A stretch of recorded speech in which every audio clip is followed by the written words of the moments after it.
जय श्री राम।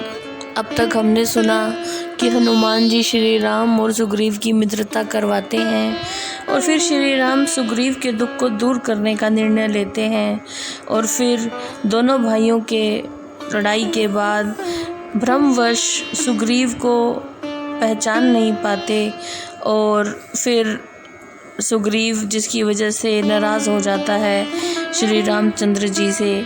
फिर श्री रामचंद्र जी सुग्रीव को कहते हैं कि अब तुम्हारे गले में मैं माला डालूँगा जिससे मुझे पता चल जाएगा कि तुम सुग्रीव हो और दूसरा भाई बाली है। तुम्हारे रूप में समानता होने के कारण मैं उसे नहीं मार पाया। आइए अब आगे सुनते हैं श्री रामचरितमानस। मेली कंठ सुमन कै माला, पठवा पुनि बल देई विशाला। पुनि नाना विधि भई लड़ाई, बिटप ओट दे कहीं रघुराई। अब की बार सुग्रीव के गले में फूलों की माला डालकर और अधिक बल प्रदान कर उसे बाली के पास भेजा। फिर दोनों में युद्ध हुआ और श्री राम जी वृक्ष की ओर से दोनों का युद्ध देखने लगे। बहु छल बल सुग्रीव कर, ये हारा भय मान। मारा बाली राम तब, हृदय मात सरतान। जब अनेक छल बल करके सुग्रीव थक गया तो निराश हो गया। तब श्री राम जी ने बाली के हृदय में बाण मारा। परा विकल मही सर के लागे, पुनि उठी बैठ देख प्रभु आगे। श्याम गात सिर जटा बनाए, अरुण नयन सर चाप चढ़ाए। बाण के लगते ही बाली व्याकुल होकर पृथ्वी पर गिर पड़ा और उसने अपने आगे भगवान श्री राम जी को देखकर उनको नमन किया। बाली की आंखों के सम्मुख श्री राम जी का सांवला सलोना शरीर था। सिर पर जटाई बंधी हुई थी और वो धनुष पर बाण चढ़ाए हुए थे।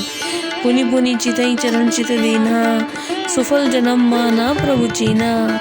हृदय प्रीति मुख वचन कठोरा, बोला चितई राम की ओरा। वाली ने प्रभु को अपने सम्मुख देखकर उनके चरणों में अपने मन को लगा लिया। भगवान श्री राम को पहचान कर उसने अपने जन्म को सफल माना और फिर उसके हृदय में प्रीति तो थी ही परंतु मुख के अंदर कठोर वचन थे। फिर श्री राम जी को देखकर बोला, धर्म हेतु अवतरे गोसाई। मारो मोहि व्याध की नाई, मैं बैरी सुग्रीव प्यारा। अवगुण कवन नाथ मोहि मारा। हे स्वामी, आपने तो धर्म की रक्षा हेतु अवतार ग्रहण किया है, फिर आपने बहेलिये की तरह छिपकर मुझे क्यों मारा। मैं शत्रु और सुग्रीव मित्र, इसका क्या कारण है। आपने मुझे किस अपराध के कारण मारा है। अनुज बधू भगनी सुत नारी, सुन सठ कन्या समय चारी। इन्हीं को दृष्टि बिलो कहीं जोई, तेहीं बधे कछु पाप न होई।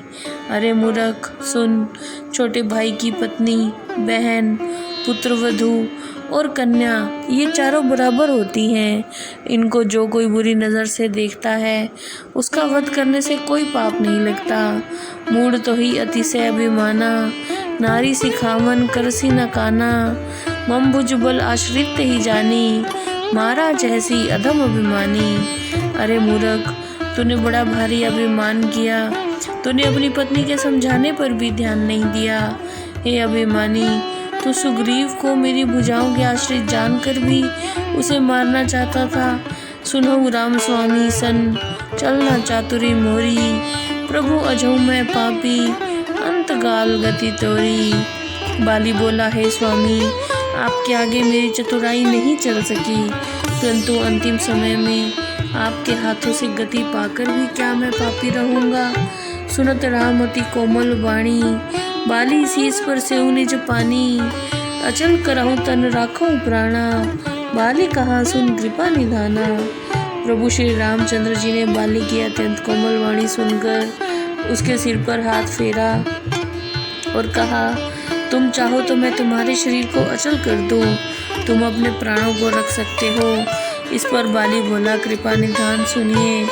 जन्म जन्म मुनि जतन कराही, अंत राम कहीं आवत नाही। जास नाम बल शंकर काशी, देत सभई समगति अविनाशी। जन्म जन्म तक मुनि लोग अनेक प्रयत्न करते हैं परंतु अंतिम समय में उनके मुख से राम नाम ही भी नहीं निकल पाता। जिनके नाम के बल पर भगवान शंकर जी काशी में सबको एक समान मुक्ति प्रदान करते हैं।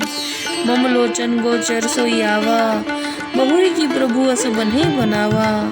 वही भगवान श्री राम जी आज मेरी आंखों के सामने उपस्थित है। हे प्रभु, क्या ऐसा उत्तम अवसर मुझे फिर से प्राप्त हो सकता है?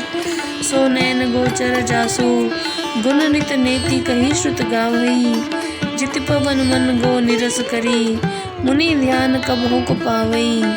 मोहि जान अति अभिमान बस, प्रभु कहूँ राख शरीरई।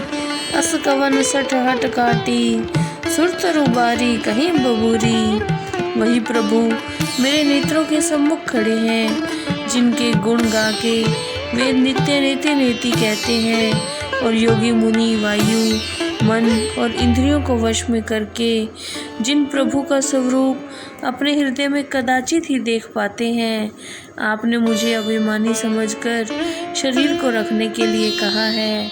भला ऐसा कौन सा मूर्ख होगा जो कल्प वृक्ष को काटकर बबूल के वृक्षों का बगीचा लगाएगा। अब नाथ करी करुणा बिलोकऊँ, देहूँ जो बर मांगऊँ। जेहि जोनी जन्मऊँ करम बस, तह राम पद अनुरागऊ। यह जन्य मम सम विनय बल, कल्याण प्रद प्रभु लीजे। गही बहासुर नार नहा, आपन दासन कद कीजे। हे स्वामी, मेरी ओर दया दृष्टि रखिए और जो वरदान मैं मांगू वो दीजिए। मैं अपने कर्मों के वशीभूत जिस योनि में भी जन्म पाऊँ, वहीं आपके चरणों में मेरी प्रीति रहे।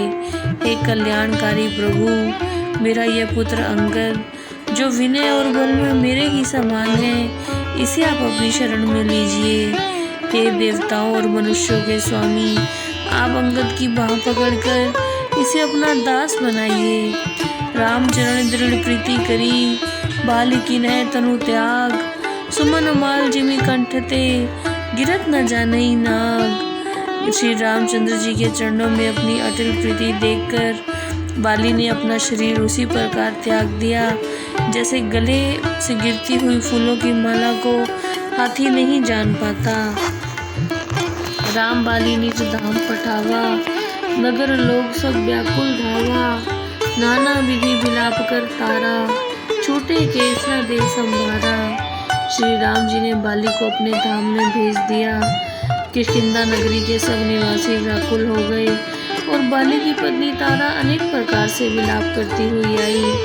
उसके सिर के बाल खुले हुए थे और उसे अपनी देह की सुधि नहीं थी।